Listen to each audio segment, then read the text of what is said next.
Hello नमस्कार good evening. एक बार फिर से स्वागत है आप सभी का जीएस फाउंडेशन यूट्यूब चैनल पर। दोस्तों मेरे सब्सक्राइबर देखकर आपको तो पता चल ही गया होगा कि ये एक नया चैनल है, तो मुझे आपके सपोर्ट की काफ़ी ज़रूरत है दोस्तों। इसलिए रिक्वेस्ट है कि चैनल को सब्सक्राइब जरूर कर लीजिएगा। मैं आपसे वादा करता हूँ दोस्तों कि आपके विश्वास पर खरा उतरने का प्रयास करूँगा। मैं आपके लिए अच्छे अच्छे कंटेंट लाने का प्रयास करूँगा ताकि किसी भी कम्पिटिटिव एग्ज़ाम में काम आ सके। तो दोस्तों आज के सेशन में हम लोग करने वाले हैं सामान्य ज्ञान, और सामान्य ज्ञान में हम लोग देखेंगे 25 MCQ इन ओनली 10 मिनट्स। तो दोस्तों यदि आप एसएससी, रेलवे, स्टेट पीएससी या फिर किसी भी एग्ज़ाम की तैयारी कर रहे हैं, इस वीडियो को पूरा देखिएगा, क्योंकि मैंने इस वीडियो में उन्हीं प्रश्नों को शामिल किया है दोस्तों जो परीक्षा में बार बार पूछे जाते हैं। तो चलिए दोस्तों सेशन की शुरुआत करते हैं, लेकिन सेशन में जाने से पहले एक बार फिर से रिक्वेस्ट है कि लिंक को कॉपी कीजिए और दोस्तों के साथ शेयर कर दीजिए, है ना। चलिए शुरुआत करते हैं यहाँ पर सेशन की।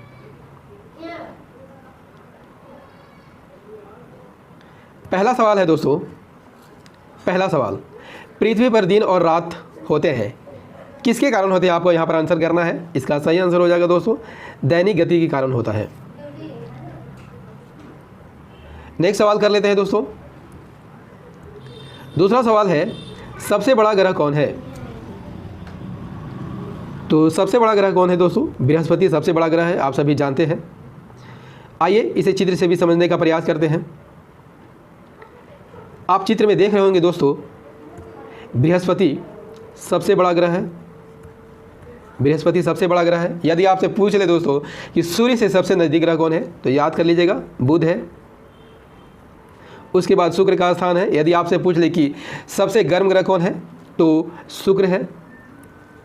यहाँ पर कार्बन डाइऑक्साइड की मात्रा ज़्यादा होने के कारण ये गर्म होता है। ठीक है, हमारा पृथ्वी है जो कि नीला दिखाई देता है, क्योंकि यहाँ 71% भाग पर पानी है। लाल ग्रह किसे कहा जाता है? यदि आपसे पूछ ले, मंगल ग्रह को कहा जाता है। वलय वाला ग्रह कौन सा है? तो शनि है, इसके चारों ओर वलय पाया जाता है। लेटा हुआ ग्रह यदि आपसे पूछ ले दोस्तों कौन है? यूरेनस है, यूरेनस। और सबसे दूर स्थित ग्रह कौन है? वरुण है। इन सभी फैक्ट को याद कर लीजिए दोस्तों, सभी फैक्ट परीक्षा में पूछे जाते हैं। चलिए बढ़ते हैं नेक्स्ट सवाल की ओर। अगला सवाल है सबसे छोटा ग्रह कौन है? तो यहाँ पर सही आंसर हो जाएगा दोस्तों बुध है, बता चुका हूँ। अलगुहास धारा किस महासागर में बहती है?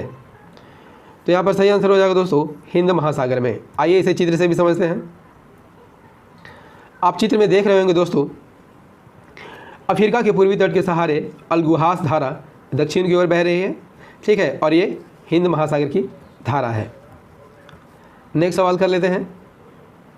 अगला सवाल है पृथ्वी की सबसे भीतर वाला भाग क्रोड किसका बना होता है? तो यहाँ पर सही आंसर हो जाएगा दोस्तों ऑप्शन डी, लोहा और निकेल का बना होता है। आइए इसे चित्र से भी देख लेते हैं। क्रोड, ये क्रोड वाला भाग है, और यही जो है निकेल और फेरस से बना होता है, यानी निकेल और लोहे का बना होता है। ठीक है, बढ़ते हैं नेक्स्ट सवाल की ओर दोस्तों।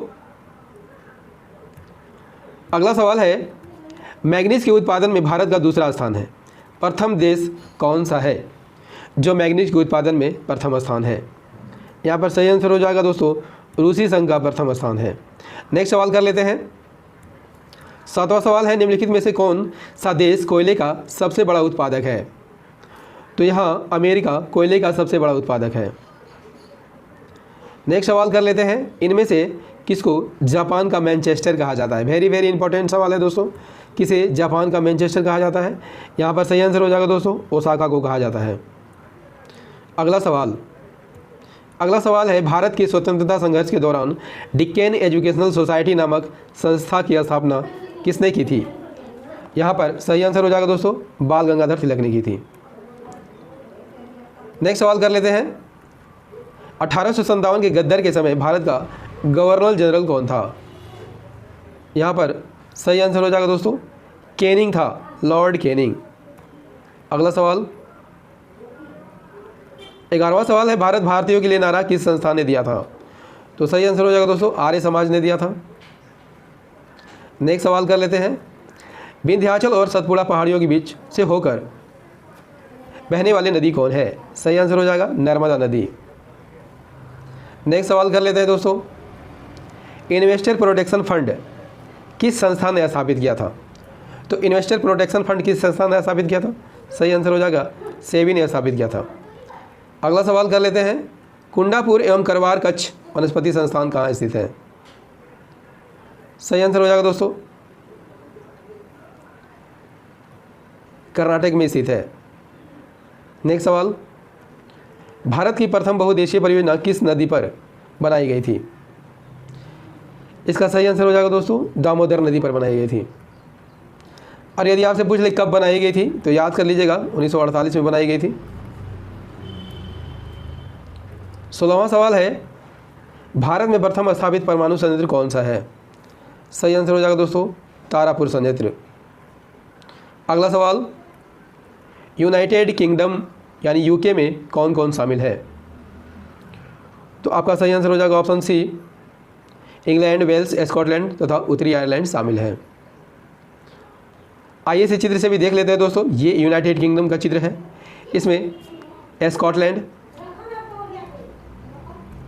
स्कॉटलैंड, इंग्लैंड, वेल्स और उत्तरी आयरलैंड शामिल है। अगला सवाल कर लेते हैं, आगरा शहर को किसने बसाया था? तो आगरा शहर को याद कर लीजिएगा दोस्तों सिकंदर लोदी ने बसाया था। कब बसाया था? यदि आपसे पूछ ले कब बसाया था, याद कर लीजिएगा 1504 में। अगला सवाल कर लेते हैं, 19वां सवाल है, राष्ट्रीय प्रतीक के निचले भाग में उत्कीर्ण शब्द सत्यमेव जयते किस संदर्भ से लिए गए हैं? यहाँ पर सही आंसर हो जाएगा दोस्तों ऑप्शन सी, मुंडकोपनिषद से लिए गए हैं। 21वां सवाल कर लेते हैं, बिहू निम्नलिखित में से किसका लोकप्रिय उत्सव है? तो बिहू असम का लोकप्रिय उत्सव है। 20वां सवाल है, अशोक के शिलालेख की लिपि क्या है? सही आंसर हो जाएगा दोस्तों ब्राह्मी लिपि। अगला सवाल है, विवेकानंद रॉक मेमोरियल कहाँ पर स्थित है? तो विवेकानंद रॉक मेमोरियल तमिलनाडु में स्थित है। 23वां सवाल है, महात्मा गांधी को राष्ट्रपिता के रूप में उल्लेख सबसे पहले किसने किया था? तो याद कर लीजिएगा दोस्तों सुभाष चंद्र बोस ने किया था। नेक्स्ट सवाल है, प्रथम गोलमेज सम्मेलन कहाँ हुआ था? तो प्रथम गोलमेज सम्मेलन लंदन में हुआ था। यदि आपसे पूछ ले कि दूसरा और तीसरा गोलमेज सम्मेलन कहाँ हुआ था, तो ये भी लंदन में ही हुआ था। नेक्स्ट सवाल कर लेते हैं दोस्तों, देश का लौह पुरुष किसे कहा जाता है? सही आंसर हो जाएगा सरदार पटेल को कहा जाता है। दोस्तों सेशन कैसा लगा कमेंट करके ज़रूर बताइएगा, और यदि सेशन पसंद आ गया हो इसे लाइक कर दीजिएगा, दोस्तों के साथ शेयर कर दीजिएगा, और यदि आप भी इस चैनल पर नए हैं चैनल को सब्सक्राइब कर लीजिएगा। मिलते हैं अगले सेशन में। जय हिंद, धन्यवाद।